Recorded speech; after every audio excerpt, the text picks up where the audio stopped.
부터 내 이름을 아브라함이라고 부르지 말고 아브라함이라고 불러야 해. 그리고 우리 집의 모든 남성들은 나와 이스마엘과 우리 집에서 태어난 사람이든지 아니면 돈을 주고 데려온 사람이든지 남성들은 전부 할례를 받아야 돼. 아브라함이 명령을 내리는 거예요. 주인 나으리만 이렇게 하시면 되지 왜 우리까지? 우리는 이 집안에서 태어나지도 않는 돈으로 사서 들어온 하인입니다. 왜 우리까지 할례를 받아야 합니까? 내가 섬기는 하나님께서 나에게 꿈을 주셨는데 나에게 주신 꿈은 나만을 위한 꿈이 아니라 온 세상의 모든 민족을 향한 꿈이라고 말씀하셨어. 나로 말미암아 모든 민족을 복을 받게 하시겠다고 했단 말이야. 그러니까 너도 할례를 받으라고 하신 거야. 그래서 그날을 아브라함의 가정에 있는 남성들은 전부 할례를 받게 된 거예요.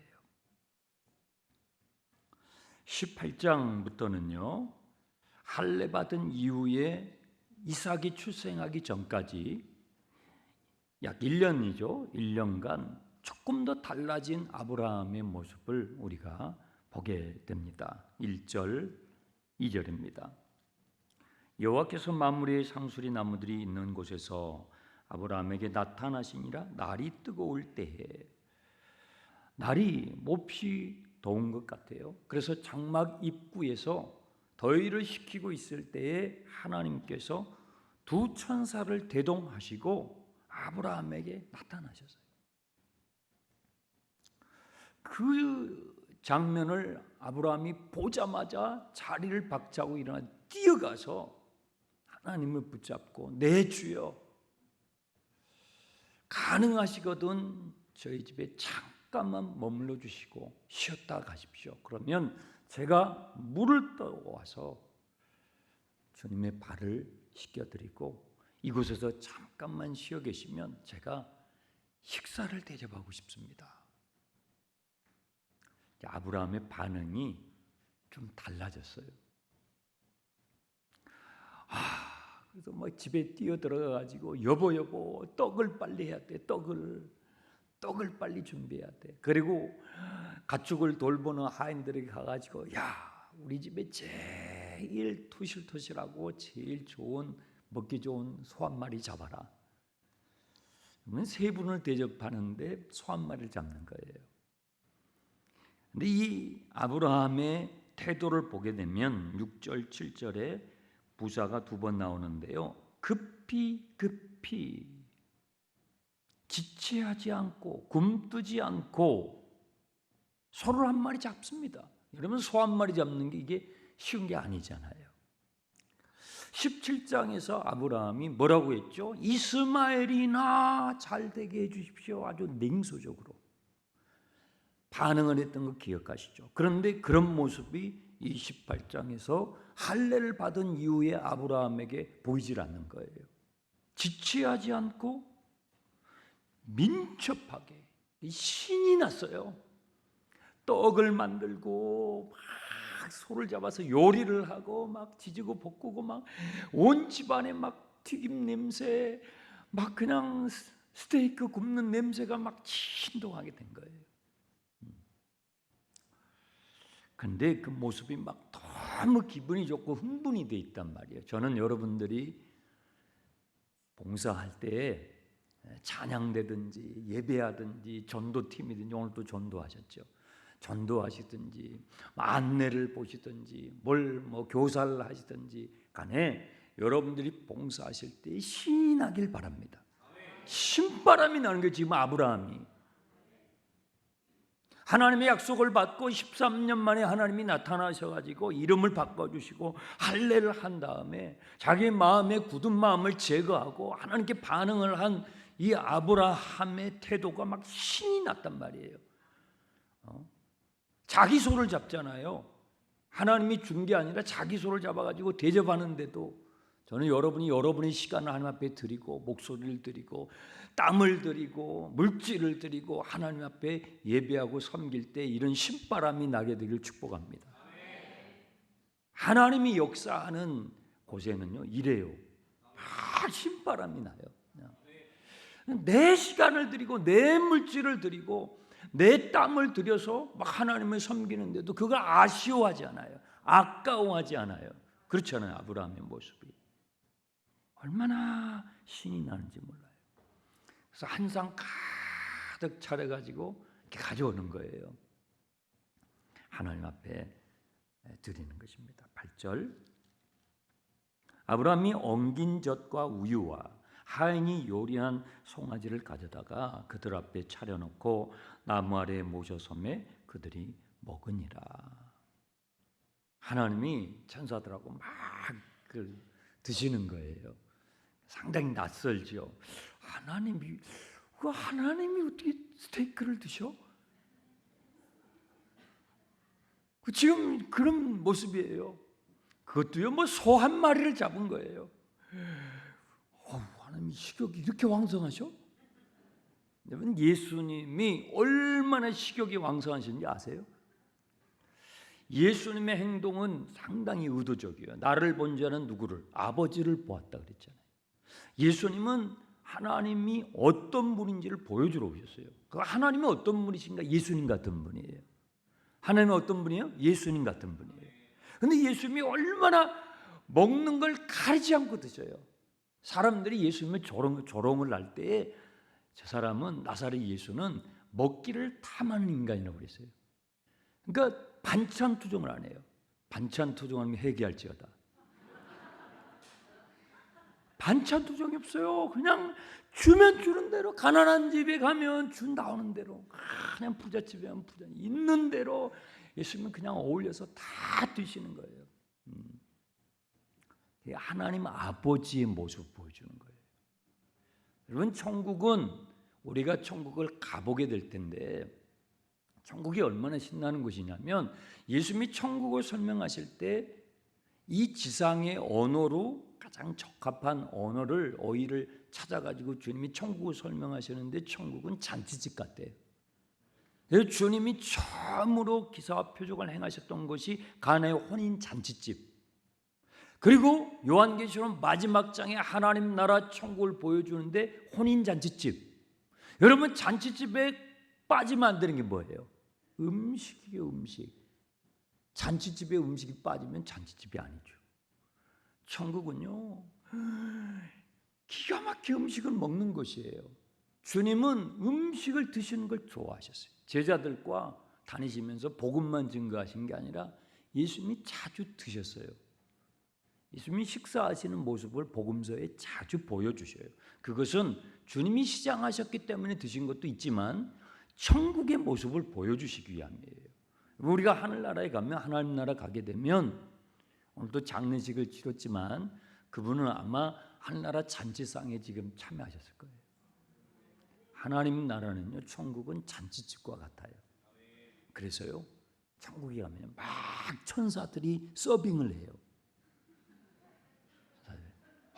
뭘 드시겠습니까? 막 여러분 담당 천사들이 다 있다고요. 그러면 여러분들이 다 이제 메뉴판을 보고 하잖아요. 그럼 천사들이 막 날개를 쫙 펴고 막 요리를 해가지고 다 가져와요. 그리고요 천국은 얼마나 뷰가 멋있는지 몰라. 최고의 뷰에서 천사들의 서빙을 받으면서 여러분이 앉아있는 그 테이블에 누가 있냐면 아브라함이 앉아있을 것입니다. 이삭도 앉아있고 모세도 앉아있을 거예요. 얼마나 궁금한 게 많은지 몰라. 여호수아도 만나죠. 엘리야도 만나죠. 여러분 우리 주님도 만나게 되는 거예요. 그곳이 천국이에요. 하나님께서 천사와 함께 송아지 한 마리 요리해오는 걸 가지고 맛있게 드시는 거예요. 이 천국의 모습이에요. 예전에는 하나님께서 아브라함과 교제를 하실 때 꿈과 환상으로 찾아오셔가지고 말씀을 해주셨는데 13년의 침묵을 지나고 아브라함이 순종하며 할례를 했잖아요. 이 할례는 하나님의 말씀을 받아들였다는 거예요. 받아들일 수 없는 상황이죠. 하나님의 말씀을 수용하기 어려운 상황이잖아요. 그런데 할례를 행했다는 것은 받아들일 수 없는 상황이지만 받아들였다는 거예요. 여러분, 그게 믿음이에요.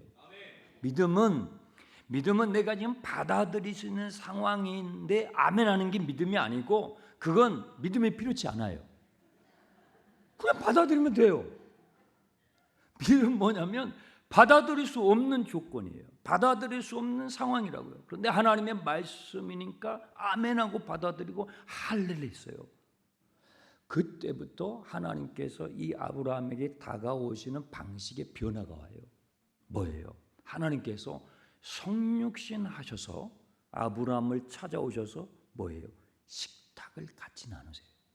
이것은 아브라함과 하나님과의 친밀도의 변화가 왔다라는 거예요. 저는요, 여러분이 신앙생활을 하실 때에 작년보다도 올해 더 주님께 가까이 나아가기를 축복합니다. 참 주님과 가까워져야 돼.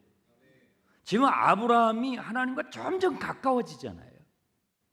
이제는 주님이 성육신하세요. 구약의 성육신이에요. 신약만 성육신이 있는 게 아니에요.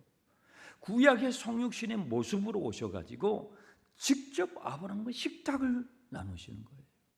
천국의 모습을 보여주시는 거예요. 얼마나 아름다운 장면이에요.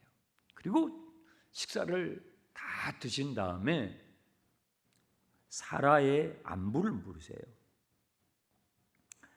너의 아내 사라가 어디 있느냐 하고 물으시죠. 9절, 내 아내 사라가 어디 있느냐. 왜 사라를 물으시냐면 이삭은 누가 낳아요? 아브라함이 낳지 않죠. 사라가 낳아요. 그런데 사라는 할례를 안 했잖아요. 남성들만 할례를 했어요. 할례를 하고 있는 자기 남편과 그 집안의 남성들을 사라는 지켜보았어요. 그러니까 아직 사라는 이거 지금 못 받아들이는 거예요. 아니 지금 내일 모레 우리가 지금 뭐 100살이고 이게 뭐야? 저게 지금 뭐 하는 거야? 지금 사라의 마음은 아브라함의 마음 같지가 않는 거예요. 그래서 하나님께서 이 식사를 맛있게 드신 다음에 그 다음에 사라를 다루세요. 신앙생활을 하다 보면요, 하나님께서 남편을 다루실 때가 있고 아내를 다루실 때가 있어요. 자녀를 다루실 때가 있어요. 사실은 자녀를 통해서 가족을 다 다루시고 아버지를 통해서 그 식구를 다 다루시고 엄마를 다룰 때 그 가족을 다 다루시는 거예요.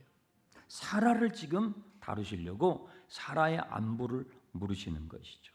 그러면서 다시 한번 10절에 하나님이 말씀하시기를 내년 이맘때 다시 말씀해 주시는 거예요. 내가 반드시 너에게 돌아오리니. 여러분, 돌아온다는 표현이 이 18장에 2번 나와요. 14절에도 돌아오리니 이 표현이 나오잖아요. 이 돌아온다라, 하나님이 돌아오신다라는 이 표현은 성경의 전문적인 용어인데 하나님의 구원의 완성, 하나님의 기도의 응답일 때 이런 표현을 쓰는 거예요. 내년 이맘때에 응답이 올 거야. 내년 이맘때에 내가 너에게 약속해 줬던 것이 이루어질 거야. 그 의미로 내가 돌아온다는 표현을 쓰시는 거예요. 근데 그 소리를 장막뒤에서 이제 요리를 다 마치고 이제 설거지를 하고 있었겠죠. 이 사라가 장막뒤에서 그 소리를 들은 거예요. 천막이니까 뭐 이렇게 방음 장치가 뭐 시원히 다 돼 있는 게 아니잖아요. 다 들리잖아요. 하나님의 음성을 들은 거예요. 사라가 그 장막 뒤에서 하나님의 음성을 들으면서 야, 세상에 망측해라. 아니 나는 지금 생리도 다 끊어졌는데 이 신체적인 임신 가능성의 그 어떤 징후가 생리 아니겠습니까? 그런데 그것이 다 끊어졌는데 내년 이맘때에 사라가 이삭을 낳게 될 것이라고 하는 말씀하시니까 이건 뭐 받아들일 수 없는 거예요. 그런데 또 하나님의 음성이니까 거기다 대고 소리 내서 할 수가 없고 소리 안 나게 어떻게 했냐면 12절 사라가 어떻게 해요? 속으로 웃었어요. 속으로, 소리가 안 나게 자기만 알도록 속으로 웃으면서, 내가 노쇠했고 내 남편은 더 늙었는데 나에게 무슨 그런 즐거움이 있겠어, 그런 일이 일어나겠어 하고 속으로 피식 하고 웃었어요. 아브라함도 웃었고 사라도 웃었어요. 이 웃음은 아멘 하고 웃는 게 아니에요. 뭐예요? 차가운 웃음이에요. 냉소해요. 이런 일은 일어날 수 없다라는 웃음이에요. 그런데 하나님께서 뭐라고 하시냐면 13절, 여호와께서 아브라함에게 이르시되, 야, 저 사라가 장막 뒤에서 지금 내 이야기를 엿듣고 속으로 웃었어. 어떻게 내가 늙었는데 아들을 낳겠느냐 하고 속으로 웃었단 말이야. 나에게 능치 못할 일이 있겠니? 여러분, 하나님께서 아브라함에게 13년의 침묵을 깨고 하셨던 첫마디, 나는 전능한 하나님이야. 똑같은 말씀을 사라에게 해주시는 거예요. 나는 제한받지 않아. 나는 시간에도 제한받지 않고 나는 공간에도 제한받지 않아. 제한받으신 그 하나님이 아니시잖아요. 그 사라에게 똑같이 말씀하시는 거예요. 여호와가 능치 못함이 없지. 사라가 들을 수 있도록 말씀하셨습니다. 그러니까 깜짝 사라가 놀래가지고, 제가 안 웃었는데요. 나 안 웃었단 말이에요. 그 하나님께서 또 얼마나 짓궂으시는지, 아니야, 너 웃었잖아. 또 확인 사살까지 하셔. 아니 도대체 이게 뭐 웃고 안 웃고, 이게 웃었으면 웃은 거고 안 웃었으면 안 웃은 건데 속으로 웃었단 말이에요. 그러면 안 웃은 거나 웃은 거나 도대체 이게 뭐가 그렇게 중요하다고, 그죠? 네. 너 웃었잖아, 진짜 웃었잖아. 아니 뭐 하나님께서 뭐 이런 걸 가지고 이렇게 성경에다가 다 이게 중요하다고요. 중요해요. 여러분, 속으로 한 말, 그걸 하나님께서 들으셔요. 속으로 나에게 한 그 말을 뭐라고 그래요? 생각이라고 그래요. 생각은 내가 나에게 하는 말이에요. 그렇죠? 내가 나에게 하는 말이 생각이라고요. 속으로. 근데 하나님께서는 지금 이렇게 제가 말을 하고 여러분 말을 안 하잖아요. 그러면 여러분 뭐 하고 있어요? 생각하고 있잖아요. 그게 여러분이 속으로 하는 말이에요. 근데 저는 여러분의 생각을 못 들어요. 여러분도 저의 생각을 못 듣죠? 못 들어요. 얼마나 다행스러워요. 만약에 제가 이렇게 강단에 서서 이렇게 설교를 하고 있는데 제가 속으로 하고 있는 걸 저 화면에 뜬다고 생각해봐요. 그럼 뭐 얼마나 이게 난처합니까? 저분을 보고 내가 어떤 생각이 들었어요. 저 권사님을 보고, 저 장로님을 보고, 집사님을 보고 무슨 생각을 들었어요. 왜 저기 저렇게 행동을 하시지? 근데 화면에 딱 떴어요. 그럼 얼마나 난처합니까? 그러니까 여러분도 저도 모르니까 이렇게 있는 거잖아요. 그런데 하나님께서는 여러분의 생각을 다 듣고 계신다는 거예요. 그걸 지금 사라에게 가르쳐주고 계시는 거예요. 여러분, 생각이 참 중요해요. 제가 이렇게 목회를 하면서 이 생각이 정말 중요한 것이구나 하는 것을 확인하게 되는데요. 어떤 분이 교회에 오신 지 얼마 안 됐어요. 또 어떤 분은 교회에 오신 지 꽤 시간이 됐어요. 그런데 막 은혜를 받고 막 집회를 하고 회개를 하고 주님 내가 다시 살겠습니다 막 결단을 하고 그랬는데 집회가 끝나고 며칠 지났는데 도로 그대로예요. 그게 미스터리잖아요. 지금 뭐지? 회개했는데 은혜 받으셨는데 분명히 결단하셨는데 분명히 성령의 은사를 경험하고 하나님의 살아계심도 체험하고 했는데 그럼 그때 그건 뭐고 지금 도로 그대로는 뭐지? 하는 그런 순간들이 있었단 말이에요. 왜 이런 일들이 일어날까요? 그건요, 생각이 안 바뀌니까 그래요. 사람이 생각이 안 바뀌잖아요. 그럼 변화가 없어요. 생각이 굉장히 중요해요. 생각을 말을 해요. 그죠? 여러분 그냥 말을 합니까? 생각하고 말을 합니까? 생각하고 말. 그래서 말을 듣고 있으면 그 사람의 생각을 알 수가 있는 거예요. 생각을 깊이 하고 하는 말도 있고 깊이 안 하고 하는 말이 있지만 어쨌거나 생각을 하고 말을 한단 말이에요. 생각이 바뀌지 않으면 말이 안 바뀌어요. 여러분의 행동이라는 게 생각하고 행동이에요. 생각이 안 바뀌잖아요. 그럼 행동은 안 바뀌는 거예요. 저분이 왜 저렇게 행동이 안 바뀌지? 저분은 이렇게 말이 그대로야. 말이 안 바뀌네. 왜 그래요? 생각이 안 바뀌었거든. 이 생각이 참 중요해요. 생각은요, 내가 나에게 하는 말이에요. 사라가 그 장막 뒤에서 자기에게 속으로, 이게 들리게 한 게 아니에요. 속으로 자기가 자기에게 그냥 생각으로 말을 했다고요. 근데 하나님께서 그걸 들으셨어요. 아니 뭐 웃으면 웃고 안 웃으면 안 웃었지. 하나님은 그걸 가지고 뭐 자질구레하게 성경에까지 아니에요. 그게 아니고 생각이 이렇게 중요하다는 얘기를 하고 계시는 거예요. 행동은요 생각에서 비롯되고요. 사람의 말도 생각에서 비롯돼요. 생각이 바뀌지 않으면 말과 행동이 바뀌지 않아요. 그래서 마귀는 가룟 유다에게 뭘? 예수를 팔 생각을 집어넣어 주죠. 생각을 집어넣어 줘요. 그래서 가룟 유다는요 그걸 행동으로 옮겨요. 생각이 행동의 씨앗이에요. 생각이 그렇게 중요해요. 성령님은 마귀도 영이고 타락한 영이죠. 성령님은 주님의 영이신데 성령님도 우리에게 생각을 집어넣어 주셔요. 자, 성경을 한번 찾아봅시다. 요한복음 14장. 이제 우리가 성령님에 대해서도 배우게 될 겁니다.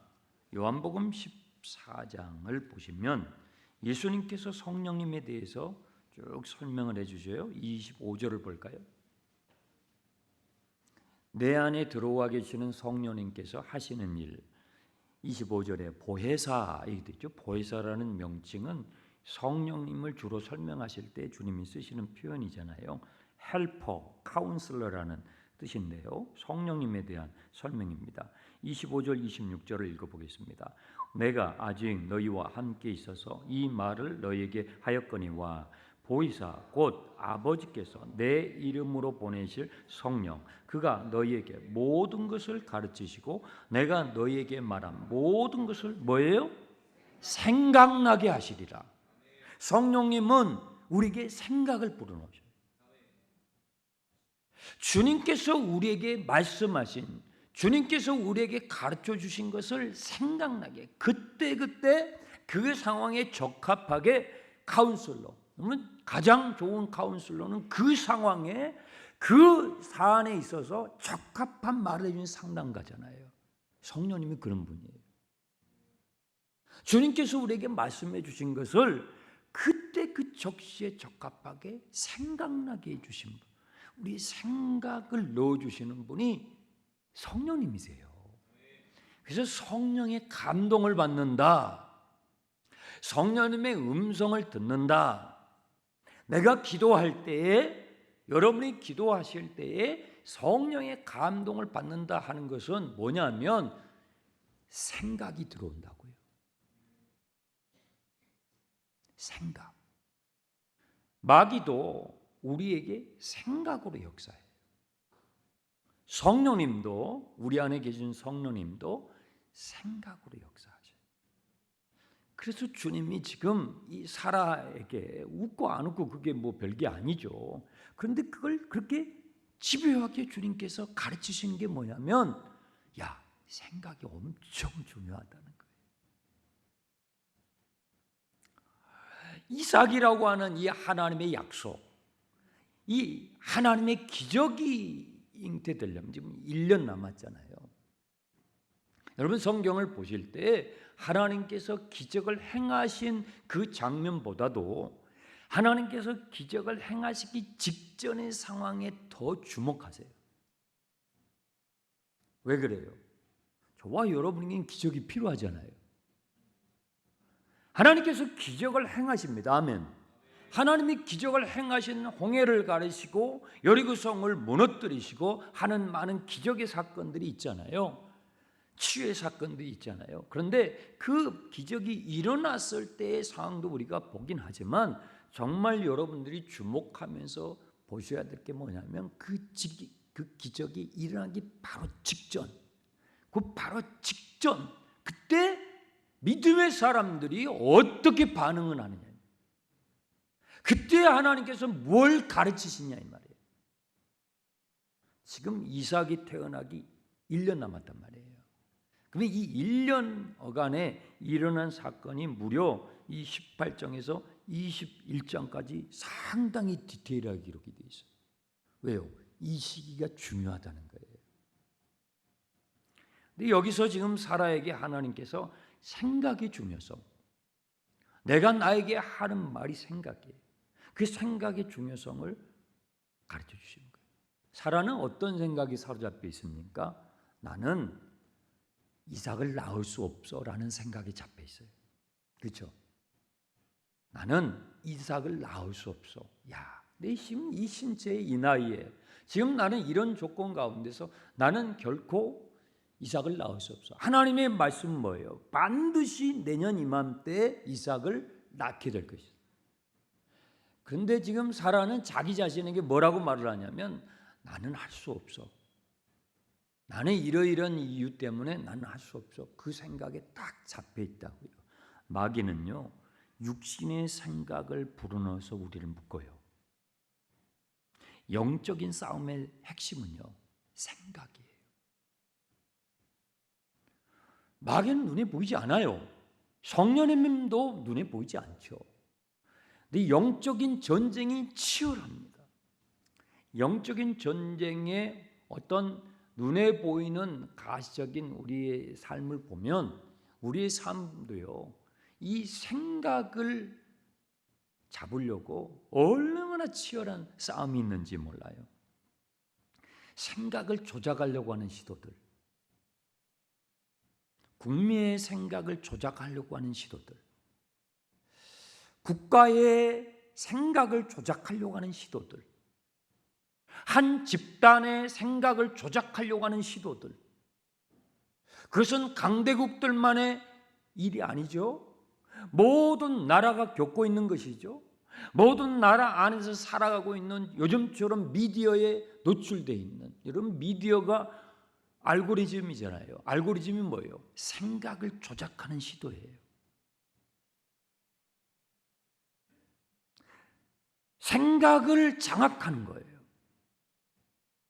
아니, 생각할 여유조차 주지 않아요. 요즘 아이들에게는. 생각을 잡아야 그의 인생을 잡을 수가 있어요. 그럼 마귀는요, 얼마나 우리의 생각을 장악하려고 일을 쓰겠습니까? 영적인 싸움의 핵심은요, 생각이에요. 생각. 그것을 지금 하나님께서 가르쳐 주시는 거예요. 자, 그러면 어떻게 우리는 생각을 해야 할까요? 사라가 이것을 통해서 배우게 되는데 생각의 재료가 있어요. 우리는 그냥 생각하지 않고요, 생각을 할 때 생각의 재료로 삼는 게 있다고요. 그걸 세상에서는 정보라는 표현을 쓰기도 하고 여러 가지로 쓰기도 하지만 성경적인 표현, 생각의 재료가 있어요. 마귀는 세상 사람들이 나를 보는 나를 가지고 자꾸 생각하게 해요. 너 사라 아니야. 너는 사례야. 너 아브라함 아니야. 너는 아브라함이야. 이것이 마귀가 주는 생각이에요. 세상의 관점으로 보는 나. 그것이 마귀가 우리에게 던져주는 생각의 재료예요. 그런데 성령님께서 우리에게 주시는 생각의 재료는 뭐냐면, 잘 들으세요. 하나님의 말씀이 나라고 말씀하시는 그것. 너 살해가 아니고 살아야. 하나님께서 아브라함에게 뭐라고 말씀하시냐면, 너의 아내 사라가 어디 있느냐라고 그러잖아요. 하나님께서는 너의 아내 사레가 어디 있느냐라고 부르지 않죠. 지금 사라는요, 육체의 지금 조건과 그가 처해 있는 환경은 사례예요. 사례. 아이를 가질 수 없는 조건이에요. 사례예요. 그런데 하나님께서는 뭐라고 말씀하시냐면, 너의 아내 사라가 어디 있느냐. 하나님은 이미 사라라고 말씀하시는 거예요. 마귀는 야, 너 사례야. 무슨 사라야. 너는 안 돼. 너는 할 수 없다고. 마귀는 우리에게 계속 우리에게 이렇게 말을. 너 할 수 없어. 너가 무슨 복을 받아. 무슨 그 나이의 꿈이야. 꿈은. 이게 마귀가 우리에게 집어주는 생각의 재료라고요. 그러면 그 생각의 재료를 묵상하면 어떻게 돼요? 그럼 그렇게 말하게 되고요. 그렇게 행하게 되고요. 그렇게 묶이게 된다고요. 그런데 성령님께서 우리에게 주시는 생각의 재료는 뭐냐면, 세상이 보는 나가 아니라 하나님께서 나를 보는 나예요. 너 사례가 아니고 살아야. 제가 지금 사례인데요? 아니, 너 살아야. 너 내년 이맘때 내가 너에게 복을 줘서 너 반드시, 성경이 그랬죠. 반드시 너가 약속의 시 이삭을 얻게 될 거야. 이 생각이 지금 사라의 마음속에 부딪히며 싸우고 있는 것입니다. 자, 사라는 어떤 선택을 했을까요? 어떤 선택을 했을까요? 여러분들은 성경을 읽으셨으니까, 사라가 이삭을 얻었으니까, 사라가 이 생각의 변화가 왔구나. 생각의 변화가 온 거죠. 자, 근거는 무엇입니까? 히브리서를 잠깐 보겠어요. 히브리서에 이 사건에 대한 주석이 나와 있어요. 히브리서 11장을 보세요. 사라가 마침내 어떤 선택을 했냐면요, 신약성경 히브리서 11장 11절을 보시면 이 본문에 관한 주석이 되어 있어요. 자, 함께 읽겠습니다. 믿음으로 사라 자신도 나이가 많아 단산하였으나 잉태할 수 있는 힘을 얻었으니 이는 약속하신 일을 미쁘신 줄 알았습니다. 사라는요, 생각의 재료를 바꿉니다. 사라는 마귀가 준 생각의 재료를 버리고 주님이 말씀하신 것으로 생각의 재료를 바꿔요. 주님이 말씀하시는 나는 사라. 그래, 나는 사라야. 그래, 나는 사라가 될 거야. 그래, 나는 하나님의 복을 받을 거야. 그래, 나는 내 실력으로는 가질 수 없어. 하지만 하나님은 능치 못하실 일 없어. 나는 할 수 없어. 그러나 주님은 하실 수 있어. 생각의 재료를 바꾸는 거예요. 그랬더니 자 보세요. 11절. 무슨 힘을 얻어요? 잉태할 수 있는 힘을 얻었어요. 할 수 있다는 힘을 얻었어요. 여러분, 세상을 이길 수 있는 힘은 생각을 바꿀 때 오는 거예요. 하나님의 말씀을 여러분의 생각의 재료로 바꿀 때에 세상을 이길 수 있는 힘, 죄를 이길 수 있는 힘, 유혹을 이길 수 있는 힘, 그 힘이 오는 거예요. 이는 약속하신 하나님이 미쁘신 줄. 나는 불가능하지만 나에게 이렇게 말씀하시는 하나님은 믿을 만한 분이셔. 하나님은 능치 못하실 일 없어 하고 생각의 재료를 바꾼 거예요. 그랬더니 사라가 잉태할 힘을 얻게 돼요. 여러분, 잉태할 힘이 있었으니까 잉태를 한 거죠. 영적인 원리가 이렇단 말이에요. 생각이 이렇게 중요한 거예요. 오늘 여러분 하나님의 말씀을 들었습니다.